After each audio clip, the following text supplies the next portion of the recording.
Hi there everyone, I'm Mary Sturgill and I want to welcome you to this edition of the Carolina Crescent. This is the online magazine that celebrates life in the mountain regions of North and South Carolina. The Carolina Crescent spans from Asheville, North Carolina, down to Spartanburg, over to Greenville and to Anderson, and then just skirts the edge of the Nantahala National Forest, back up to Asheville. The Carolina Crescent is a place of resiliency that gives way to amazing outdoor recreation. It's a place of innovation and conservation. It's also a place of community and culture. We are here on the beautiful Furman University campus because recently we sat down with one of its proudest graduates, Mike McConnell.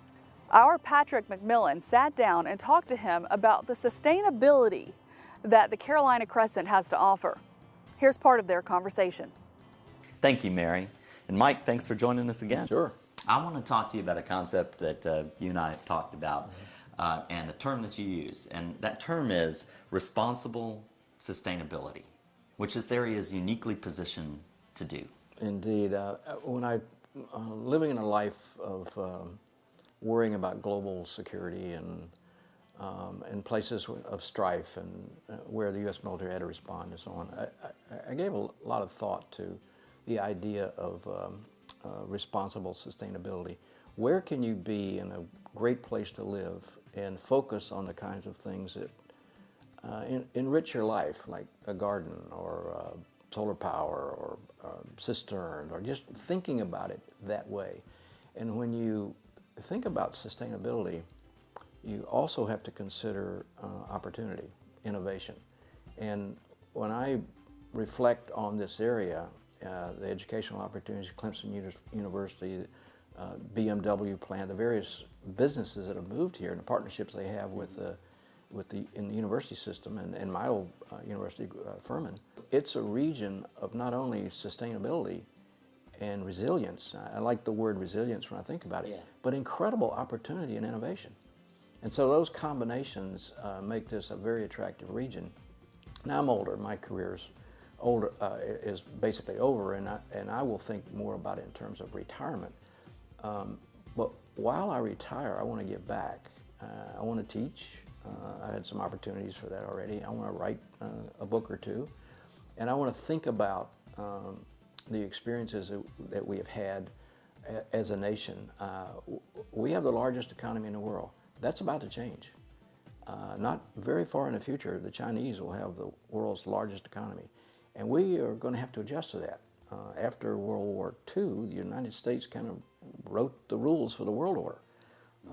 The old Bretton Woods activities, the World Bank, International Monetary Fund, rules of the road, and the Chinese are going to challenge that.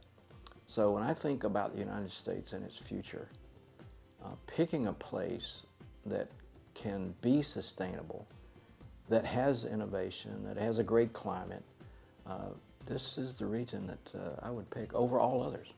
Yeah, and the responsible term in that sustainability.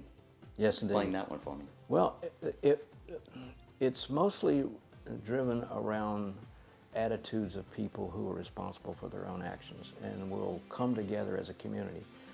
I've become a very strong believer in community and community activities. So whether you come together as a town or an association of somebody with common interests, it's people who will take the responsibility to do the things necessary to sustain their society and provide for their children and provide the innovation and opportunity. And that's why I come back to this region. I grew up in Greenville, South Carolina, but I've always been a great fan of Asheville, North Carolina. So when you look at what's happening in both regions, it's incredible. One of my friends who writes for the Atlantic magazine, he and his wife took a sabbatical for about 18 months, and they visited towns all over the United States. The #1 town out of thousands was Greenville, South Carolina. Wow. So it doesn't surprise me because I live here. And I know what we have, but that's true. Incredible. Mm-hmm. Cleanest, best drinking water in America. And I remember as a child, there was a saying, I don't know if it's true or not, but we all said it anyway, that Greenville had the clearest, cleanest drinking water of any place in the nation except one. And I said, well, who's the one? And it was some tiny town near Seattle, Washington, where they had a glacier. Now, I don't know if that was really true. I think Greenville might be number one. I think Greenville is ranked #1 right now because it has a secure, both Asheville and Greenville have a watershed preserve. And that preserved area, you know, being in this area, all the rainfall, you're constantly charging through this completely undeveloped headwater, which gives the city of Greenville the best municipal drinking water in the country. Well, do you know that I've carried around the view that we're #2 for 65 years, and now meeting a PhD from Clemson University, who's an expert. Now I have it. We are #1. I love it. Yeah, that's a great place.